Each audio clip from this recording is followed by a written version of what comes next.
Greetings, fellow shop cockroaches! I see you wish to learn how to cast horns for your own creations and projects. In this video, I will show you how I make mine and give you a helpful tip for your own casting pieces and projects in the future. For this project, we'll be using Smoothcast 300. Smoothcast 65D also works really well. You can buy both of these products through Reynolds Advanced Materials. The mold I use for my horns is a 1-part mold with jeweler's cuts on the sides. These make it easier to get the horns out when they have cured. To get your mold prepared for the resin, you will need a mold release. It helps your mold last longer and makes it easier for your casting to come out when it has cured. These are my top 3 mold releases I like to use, but for this project we will be using baby powder. When using baby powder as a mold release, it's pretty straightforward. Dust it into the mold cavity and rotate it around until you get an even coating on the inside of your mold wall. You can use other mold releases I showed, but baby powder is cheap and great if you're lazy like me. Once you have an even coating all around the mold wall, you'll be able to put rubber bands around your mold to keep the jeweler's cut from leaking resin out. Duct tape and a hairband work just as well for this too. Just be aware that you will not want to use that hair tie once this project is done.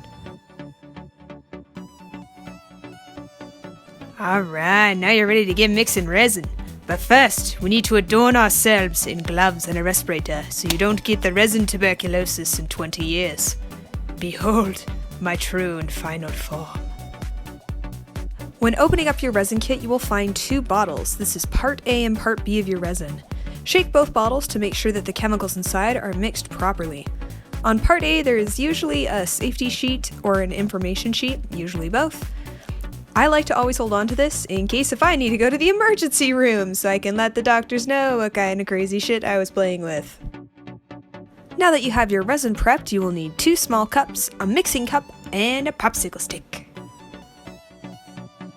On all of Smooth-On's products, you will find a ratio guide. This will tell you how much of part A and part B you will need to weigh out to get the resin to cure properly. On Smoothcast 300, it is a 1-to-1 ratio by volume, or 100 of A and 90 of B by weight. Now that I have both halves measured properly, I will mix them together for 15 to 20 seconds. Your ratio guide will also tell you how long to mix for and when your resin is fully cured. Pour your resin into your mold and then add a popsicle stick. This pop stick acts as a handle that you can use to help with demolding and later painting. And now you're done with the casting part! Oh, hooray for you! Yeah! After about 20 minutes, it's time to demold. Take off your rubber bands and/or hair tie, and let your creations be free. I like to wait a little while longer on the cure time to make sure the tips of my horns have cured. Sometimes with demolding, they will be soft and you can ruin your casting if you demold too early. As you demold your casting, you will notice some resin has formed in the seam line of your mold. This is called flashing and it needs to be cleaned off. I like to use an X-Acto knife or Dremel to cut off the flashing. You can also go over your seam line later with some sandpaper for a cleaner surface.